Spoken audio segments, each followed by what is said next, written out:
Bom dia a todos, eu me chamo Maria, sou uma focolarina aqui de Abaetetuba. Hoje eu queria contar para vocês um pouquinho assim como foi a minha experiência com o movimento dos focolares e a minha vocação, né? Eu conheci o movimento dos focolares desde criança, porque o movimento dos focolares chegou aqui em Abaetetuba em uma época ainda que não tinha muitas divisões, não na G2, G3, né? E nós íamos para a reunião de sábado, tinha reunião para as crianças, para os adolescentes, né?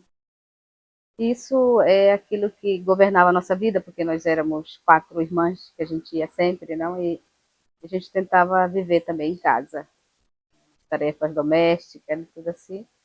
E tinha sempre essa marca de fazer a vontade de Deus, não? De amar o próximo, todas essas coisas que a gente aprendia ali. E a gente começou a conhecer Chiara Lubick, que é a fundadora do Movimento Focolares, e a gente via na vida de Chiara esse exemplo de vida. Exemplo de pessoa que seguiu Deus, que deu a sua vida para Deus, não essa união que ela tinha com Deus, que a sua vida era o registro da vida dela era Deus. Né? Isso para mim foi assim, foi ao longo dos primeiros anos de vida assim aquilo que marcava a minha vida. Né? Até praticamente uns 13, 14 anos assim, depois eu gostava muito de estudar. Eu tinha sempre um objetivo, não hoje em Abaetetuba são tantas faculdades. Naquela época era difícil fazer uma faculdade, não? Mas o meu objetivo era concluir meus estudos ao menos com uma faculdade. Né? E, e ali eu me dediquei muito nos estudos. Um pouquinho eu deixei, não deixei porque eu lembrava assim que diante de cada situação eu pensava sempre a vontade de Deus, não? Aquelas palavras assim tornavam dentro da minha alma e me dizia se eu tinha que fazer um passo ou outro. Não lembro que eu gostava muito do teatro, mas quando eu vi que o ambiente do teatro que eu estava participando não era, não. Aquelas coisas me diziam, era como eu falar com Deus, não aquilo que eu tinha aprendido. Até quando um dia eu fiquei doente, não? Uma complicação de doenças assim, e fiquei muito mal. E ali naquele momento eu pensava, será que eu vou morrer, não? Aí eu pensava, não vou chegar diante de Deus e com as mãos vazias, não tenho nada para apresentar, porque eu peguei como ideal o meu estudo e deixei um pouquinho de lado Deus, né? Eu pedi, Jesus, se tu me dá uma segunda chance, né? Eu penso de dever fazer alguma coisa pela igreja. Eu tinha essa ideia, assim, pela igreja, pelo mundo, pela humanidade. Não? Eu não fiz nada, eu fiz tanto por mim mesma. Não? Pensei somente em mim. Depois que eu fiquei curada, assim, as minhas irmãs continuavam a participar de Mariápolis, não, mas eu era muito apegada aos meus pais. Não? Então, quando tinha uma viagem assim para deixar meus pais, eu não gostava muito de deixar. Né? Naquele ano eu decidi ir para uma Mariápolis. Fui para uma Mariápolis e ali, para mim, foi um momento muito importante a Mariápolis para mim, porque aquele clima assim de unidade, não de viver um pelo outro, eram aquelas Mariápolis que não tinham um lugar fixo, que a gente tinha que pegar ônibus, ia para um salão, voltava, não fila para tomar banho, fila para comer, todas aquelas dificuldades, mas parecia tudo era um motivo de alegria, de, não? E ali na Mariápolis eu pensei, mas por que a gente não pode viver sempre assim, não? Nesse clima? E eu sentia que Deus me pedia isso, não? De viver sempre uma Mariápolis permanente, não? Aquela dedicação ao irmão e a Deus, não? E quando eu voltei para Baitetuba, me convidaram para participar dos encontros gente, né? Eu disse, mas eu quero fazer alguma coisa, eu não quero ser só um membro, eu quero seguir a Gen 3, não? Mas eu não tinha uma formação assim. Né? E aí me deram a Gen 3, quando eu ia para o centro de Mariápolis, eu ficava na sala, eu ouvia os temas e tudo assim, foi me preparando. Né? E assim, a minha vocação foi se formando. Eu não é que pensei mais naquilo que eu tinha dito para Deus, né? Mas eu vi que ele foi, foi fiel, não? Aquele pedido, e me dava dentro essa vontade de continuar a viver naquela Mariápolis permanente, vamos dizer, né? Dentro. Assim. E, e assim foi, não? Eu continuei, naquela época nasceu Juventude Nova, não? A gente tinha muitas atividades em Abaetetuba, Guarapé-Miri, Moju, fazia muitas aventuras com, com os jovens, não? Porque a gente ia em cima de caminhão, a gente ia, não?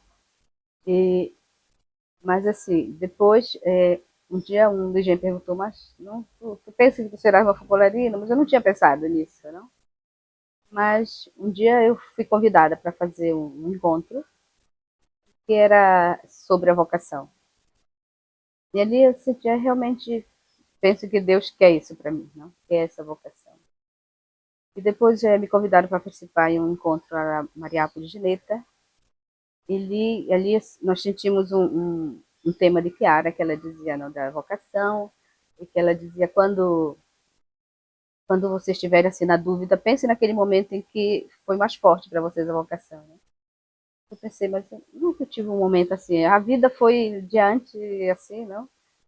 Aí eu pensei, naquele momento, Gineta Cagliari, que era uma das primeiras companheiras de Chiara que vivia na Mariápolis Gineta, é, tinha pedido para criar o nome para duas casas, não?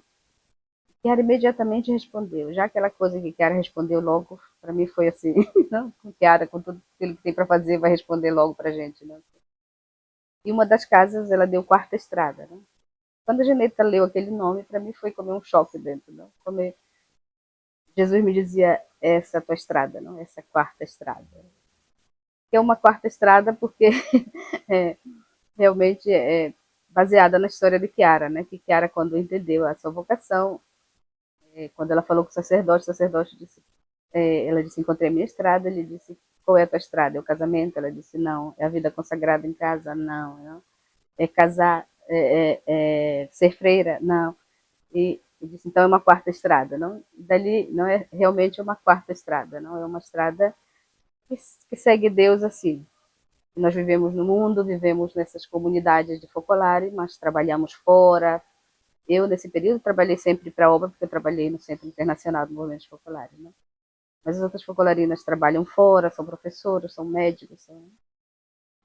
Mas a gente vive essa vida de Jesus no meio, 24 horas sobre 24 horas, não? E não sempre é fácil, não? Porque viver com os outros, sobretudo a experiência que eu fiz foi essa de viver fora do meu país, não? Com pessoas de todo mundo. E cada um tem a sua característica, cada um tem, não? E não sempre é fácil, não? Mas tem esse amor que é mais grande, não é maior. E, e aquilo leva a gente a viver realmente nesse clima de Mariápolis, não? Que eu pensava que queria viver porque tem esse amor que cobre tudo, que a gente recomeça, não quando tem alguma coisa que não foi muito bem, a gente recomeça, pede desculpa e vai para frente. Né? E eu fiz essa experiência assim, eu vivi alguns anos na Mariápolis de Neta, primeiro período de formação, depois eu decidi assim, que era aquilo que Deus queria de mim. Eu terminei a faculdade, que era o meu objetivo dos estudos, eu terminei a faculdade, fiz faculdade de História, e imediatamente parti. Né? Fui para Mariápolis de Neta, depois de 2, 3 anos ali, eu fui para Lupiano. Né? Lupiano era uma experiência muito forte, porque era essa primeira experiência de mundo, não de pessoas de todo mundo que viviam o movimento, no movimento. Foi muito importante para mim esse período, foram 2 anos intensos de amor, não, de conhecimento do outro. Né? Depois dali, quando se termina aquele período, tem uma destinação, não? E para mim foi as Filipinas. Foi uma experiência muito forte, não? Porque as Filipinas é um país muito bonito, muito cheio de riquezas naturais, o povo é muito bonito, mas é muito pobre também, né? Tem muitas pobrezas, tem muitas dificuldades.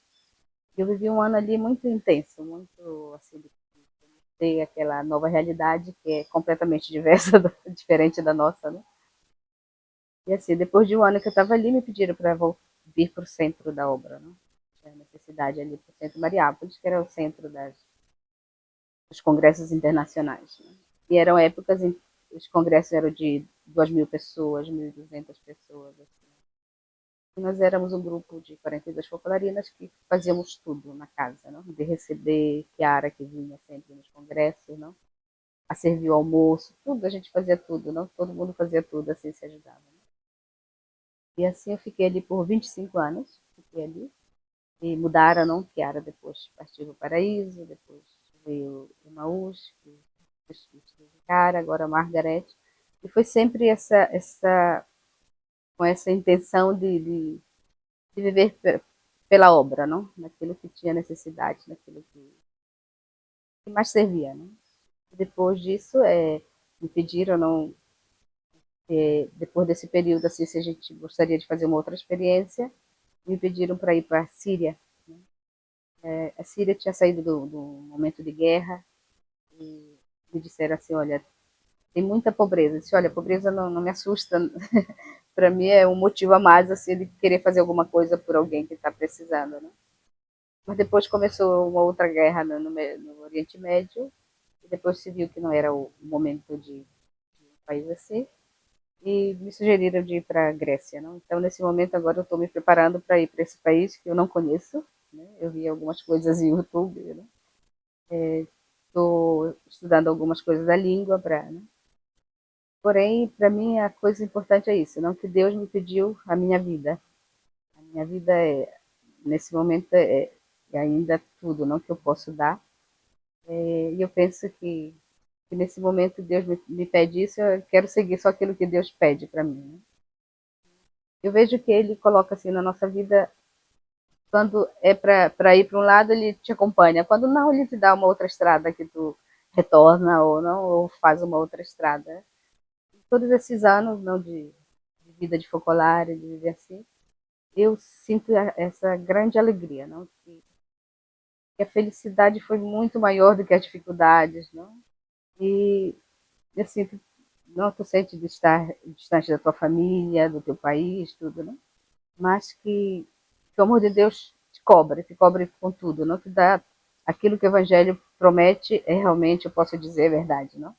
Que a gente tem sem casa, sem irmãos, não, sem pai, sem mãe, não? Porque em todo lugar que eu fui eu encontrei, não? Encontrei casa, encontrei família, encontrei amigos, né? E pessoas assim que me ajudaram, que me ajudam até hoje a seguir avante, não? Nessa vida que é uma vida de felicidade, não? De encontrar Deus e de viver por Ele.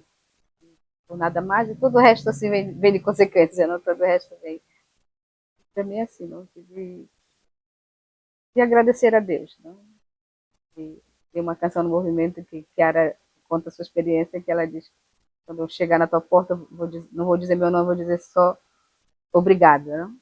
Eu digo também, não, que realmente todos esses anos para mim, de viver no movimento, de viver o ideal de Kiara, para mim é só dizer um grande obrigado a Deus. A gente pensa, por que eu não? Porque tem tanta gente no mundo, por que Deus escolheu a mim? E não tem um motivo, é só o seu amor realmente, né? Que te escolhe, que dá todas essas possibilidades.